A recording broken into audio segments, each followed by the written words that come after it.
இதில் பேர் சொல்வதற்கெல்லாம் எங்களுக்கு என்ன பயமா அப்படின்னு சொல்லிட்டு வீராவேசமாக திமுகவினுடைய பெயரை, தலைவருடைய திமுக தலைவர் முதலமைச்சர் அவர்களுடைய பெயரை, அதே போல் மோடி அவர்களை குறிப்பிட்டும் பேசுகிறாரு திரு விஜய்.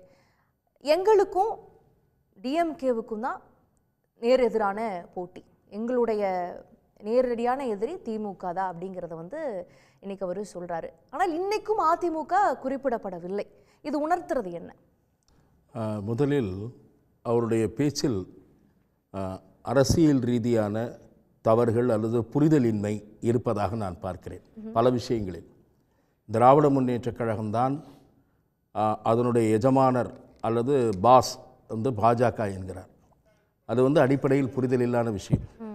ஏன்னா பாரதிய ஜனதா கட்சி மிக கடுமையாகவும் கூர்மையாகவும் தமிழக அரசியல் களத்தில் ஒரு கூட்டணியோடு சேர்ந்து வலிமையாக எதிர்க்கிற ஒரு அரசியல் சக்தியாக திராவிட முன்னேற்றக் கழகம் இருக்கிறது. இன்னும் சொல்லப்போனால் அதனுடைய முக்கியமான சிலர் அமலாக்கத்துறையினுடைய நெருக்கடிக்கு, வழக்குகளுக்கு ஆளாகியிருக்கிறார்கள்.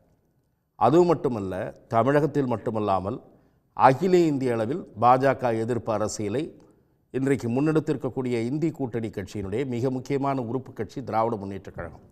இது ஒரு தவறான பார்வை, புரிதல். இன்றைக்கு அதிமுக, அதாவது தமிழகத்து அரசியலில் என்ன ஃபேஷன் ஆயிடுச்சுன்னா, ஒவ்வொரு கட்சியும் இன்னொரு கட்சியை பார்த்து பி டீம்னு சொல்கிறது ஃபேஷன் ஆகிவிட்டது.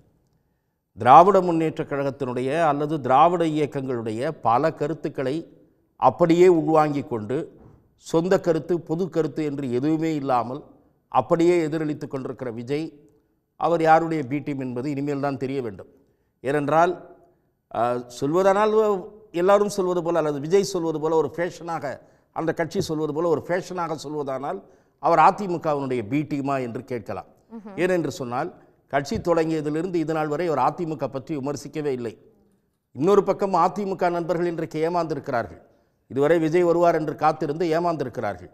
ஏனென்றால் பாரதிய ஜனதா குறித்த உறுதியான முடிவு எடுக்க முடியாமல் விஜய் வருவாரா என்று காத்திருந்தவர்கள் இன்றைக்கு ஏமாந்து போயிருக்கிறார்கள். அவர் மிக தெளிவாக சொல்லிவிட்டார், எங்கள் தலைமையில் கூட்டணி ஆட்சி, நாம் ஆட்சியில் இருக்க போகிறோம், சில பேருக்கு இடம் அளிக்கப் போகிறோம் என்கிறார். நின்று கொண்டே அதிமுகவினுடைய பி டீமா இருக்கிறதுக்கும் ஒரு வாய்ப்பு இருக்குன்னு ஒரு வியூ வைக்கிறீங்க. இல்ல நான் பி டீமாக இருக்க வாய்ப்பு இருக்குன்னு சொல்லல. எப்படி ஒருத்தர மாத்தி ஒருத்தர் சொல்லிக்கிறாங்களோ அப்படி இதையும் சொல்லலாமான்னு கேட்கிறேன். நான் அந்த ஆர்குமெண்ட்டுக்குள்ள போகல. நான் என்ன சொல்றேன், அதிமுக ஒரு தூய்மையான கட்சியா என்ன அவருடைய பார்வை இதுவரை வெளிப்படுத்தல. திமுகவுக்கு நேர் எதிரான ஒரு கட்சியாக நிறுத்திக் கொள்கிறார். இன்றைக்கு அதிமுகவினுடைய நாடாளுமன்ற தேர்தலுக்கு பிறகு அதனுடைய வாக்கு வங்கியில் சரிவு ஏற்பட்டிருந்தாலும் இன்றைக்கும் தமிழகத்தில் பிரதான எதிர்க்கட்சி, வலிமையான எதிர்க்கட்சி என்பது அதிமுக தான். அந்த இடத்தை திரு விஜய் கொண்டு போய் நிரப்ப முடியாது. விஜய் எம்ஜிஆர் அல்ல. 1972 எம்ஜிஆர் இயக்கம் தொடங்கினார். இவர் சட்டமன்ற இடைத்தேர்தலை புறக்கணித்ததாவது ஒரு காரணம் சொல்ல முடியும். திமுக சட்டமன்ற இடைத்தேர்தலை எதிர்கொண்டதா கடந்த காலத்தில், அதிமுக எதிர்கொண்டதா கடந்த காலத்தில் என்றெல்லாம் கேட்கலாம். ஆனால் மிகப்பெரிய பாராளுமன்ற தேர்தலை புறக்கணித்தாரே, ஏன்? அச்சம்தான் காரணம்.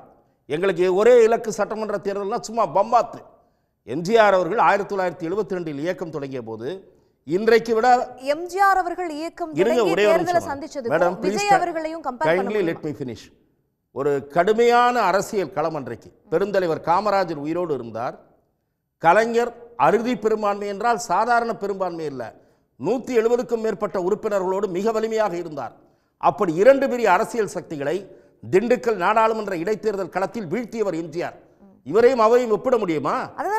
இருங்க. அதே மாதிரி கோவை மேற்கு தொகுதி, அடுத்தது புதுச்சேரி சட்டசபை தேர்தல், இதிலெல்லாம் வெற்றி பெற்றார் எம்ஜிஆர். வெற்றி பெற்று காட்டினார். பெரிய எழுச்சி உருவாகி இருக்கிறது என்பது அதன் மூலம் தான் நிரூபிக்க முடியும். எம்ஜிஆர் பின்னால் தமிழ்நாட்டில் பெரிய எழுச்சி உருவானது என்பது நிரூபிக்கப்பட்டது. இவருக்கு என்ன இருக்கு? ஒன்னும் ஸ்ட்ரென்த்தே கிடையாது. பனையூரில் இருக்காரு, நேராக வராரு, பொதுக்குழுன்றாரு, நேராக வராரு, மீட்டிங்ன்றாரு, வேற எங்கேயும் போல. இதில் வேற திராவிட முன்னேற்ற கழக அரசின் மீது அவர் சொல்லி இருக்கிற குற்றச்சாட்டு அபத்தமானது என்பேன் நான். பாரதிய ஜனதா கட்சி டாஸ்மாக் அலுவலகங்கள் முன்னால் போராட்டம் நடத்துவதற்கு, ஒரு அலுவலகத்திற்கு முன்னால் போராட்டம் நடத்துவதற்கு ஒரு 500 மீட்டருக்கு அப்பால் இருக்கக்கூடிய எழும்பூர் ராஜரத்னம் ஸ்டேடியம் வரை கூட திராவிட முன்னேற்ற கழக அரசு அனுமதி தரவில்லை. ஆனால் இவர் போனார், பவுன்சர்கள் படை சூழ போனார். அது வேற விஷயம். எதற்காக சொல்லுகிறேன் என்றால், இப்படி பல பிழைகள் இருக்கின்றன. அதே போல மோடியோடும் புதினோடும் இன்றைக்கு பேசிக் கொண்டிருக்கிற ட்ரம்ப் ட்ரம்போடும் புதினோடும் பேசிக் கொண்டிருக்கிற பாரத பிரதமர் மோடியை இவர் பேசுகிறார். ஆகவே பேசலாம், அரசியலில் யாரும் விமர்சனத்துக்கு அப்பாற்பட்டவர்கள் அல்ல. உங்கள் வலிமை என்ன, உங்கள் நிலை என்ன? இன்னும் ஒரு பை எலெக்ஷன் ப்ரூவ் பண்ணல, பார்லிமெண்ட்டை பார்த்து பயந்தீங்க. ஏன்னா கையை சுட்டுக்கிறோம். பார்லிமெண்ட் தேர்தலில் நின்றுந்தார்னா 7% 8% எக்ஸ்போஸ் ஆயிருப்பார். இப்போது நான் விஜய் தனித்து போட்டியிடுகிற அல்லது சில கட்சிகளை சேர்த்துக்கொள்ளுகிற நிலையை நான் வரவேற்கிறேன். ஆனால் அவர் தெளிவாக, அவர்தான் முதலமைச்சர் வேட்பாளர், டிவிகே தான் தலைமை தாங்குகிற கட்சி என்று இன்றைக்கு எடுத்திருக்கிற நிலையில் உறுதியோடு இருப்பாரானால் அவருடைய சக்தி என்ன, பலம் என்ன, 2026 thoroughly he will be exposed. He is not an MGR, another MGR. ஆகவே he will be thoroughly exposed into 2026 election. அவருடைய சக்தி என்பது, ஊடகங்கள் கட்டமைக்கிற பிம்பம் என்பது நொறுங்கும். எப்போது நொறுங்கும் என்றால் 26 தேர்தலில் இதே நிலைப்பாட்டுடன் தொடர வேண்டும். அப்புறம் பல்ட்டி அடிக்கூடாது. எங்களுக்கு திமுக தான் எதிரி. இப்போ எடப்பாடி அவர்கள் நழுவுகிறார் அல்லவா, பாஜகவோடு சேரக்கூடிய வாய்ப்பு இருக்கா என்பதை நாம் பொறுத்திருந்து பார்க்க வேண்டும். வலிமையான கூட்டணியை கட்டமைக்கக்கூடிய வாய்ப்பில் இருக்கிற கட்சி அதிமுக. ஆனால் இவர் தலைமையில் கூட்டணி என்பதை அதிமுக ஒரு நாளும் ஏற்காது. அது ஏற்கனவே முயன்று பார்த்து அது இல்லை என்றும் மறுக்கப்பட்டு விட்டது, அது வேற விஷயம். ஆனால் அதிகபட்சம் போனால் 7 to 10% தாண்ட முடியாத ஒருவர் நின்று கொண்டே சில பேருக்கு கனவு வரும். அப்படி நின்று கொண்டே அவருக்கு வந்திருக்கிறதா தெரியவில்லை. உடனுக்குடன் செய்திகளை தெரிந்து கொள்ள சன் நியூஸ் பெல் ஐகானை கிளிக் பண்ணுங்க.